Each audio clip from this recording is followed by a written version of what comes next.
Alors, ça a commencé, donc j'avais entendu parler du fait qu'il y avait donc, des migrants qui étaient installés dans un collège dans le 19e arrondissement, qui s'appelait le collège Guillaume Budet. Et donc fin août, j'y suis allée pour apporter de la nourriture et des vêtements. Et en fait, quand j'y suis allée, je me suis aperçue qu'il y en avait 2-3 qui essayaient d'apprendre le français de façon un peu éparse comme ça sur un bouquin, sur un dictionnaire franco-arabe. Donc je suis allée les aider et au début on était 3, au bout d'une demi-heure on était 10 et au bout d'une heure il y en avait 30 qui se précipitaient, qui me couraient après pour que je continue de leur apprendre, qui me demandaient de m'enregistrer en train de réciter l'alphabet sur leur téléphone. Et du coup j'ai monté l'asso et puis après on a créé un bureau et on a créé la page Facebook, on a commencé à avoir pas mal de gens qui voulaient intégrer, qui voulaient devenir bénévoles. Et maintenant on a 70 bénévoles.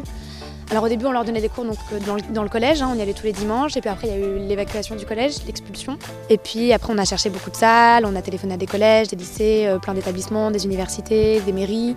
Personne n'était vraiment disposé à nous en prêter une. Parce que régulièrement, l'argument qui était assez récurrent, c'est une cause politique et nous on ne veut pas être mêlés à ça. Et puis finalement, une des bénévoles, Margot, connaissait quelqu'un qui dirige cette école de codage et qui était disposé à nous prêter la salle tous les dimanches. Et donc là, ça fait 2 mois qu'on leur donne des cours ici tous les dimanches. Et la semaine prochaine, on va passer à l'ENS.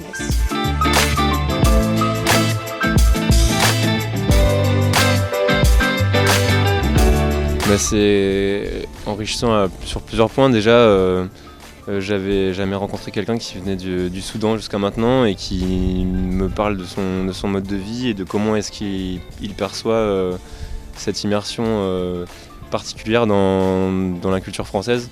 En plus, c'est assez intéressant d'essayer de transmettre une certaine culture, de retrouver les fondements de la langue.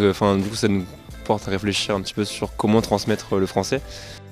On a eu une intervenante qui nous a donné des indications pour qu'il passe le DILF. Donc on doit vraiment se concentrer sur l'oral, le dialogue, la conversation et tout ce qui est écriture, etc. Faut qu'on laisse passer. Donc on échange beaucoup. C'est intéressant du point de vue du recul qu'on peut avoir sur soi-même, sur par où on est passé sans même s'en rendre compte et qu'au final quand tu fais ça quand tu as 20 ans, 30 ans, ça pose beaucoup plus de problèmes en termes d'intégration.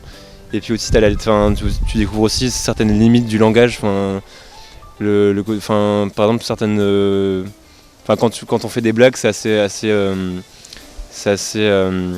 frustrant qu'elles ne soient pas comprises et du coup ça motive à transmettre la langue pour que l'humour soit compris, parce que l'humour c'est un petit peu dans ma tête c'est un petit peu une référence de solidarité, de partage, l'humour, et la langue étant le socle de l'humour, c'est le support de l'humanité. Si c'est pas un petit peu, on peut dire ça.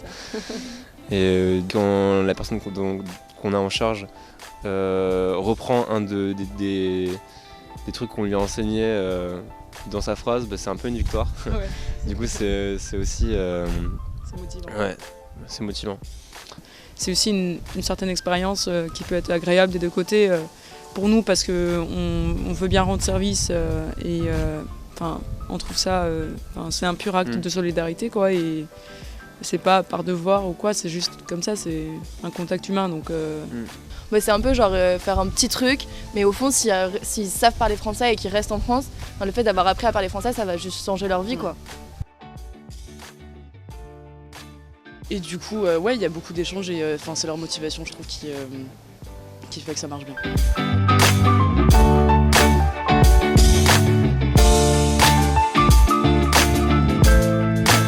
J'ai créé pas mal de vraies relations avec un certain nombre d'entre eux et c'est des récits incroyables. C'est des hommes et des femmes qui ont traversé des choses extraordinaires, qui sont combatifs, qui sont courageux, qui sont motivés, qui ont peur de rien et ça m'apporte beaucoup. Donc par rapport, la dimension humaine, elle n'est pas négligeable.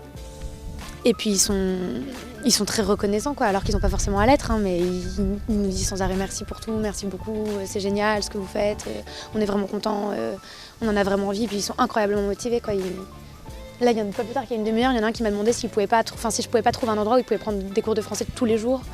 Ouais, ils ont vraiment envie, ils sont super motivés.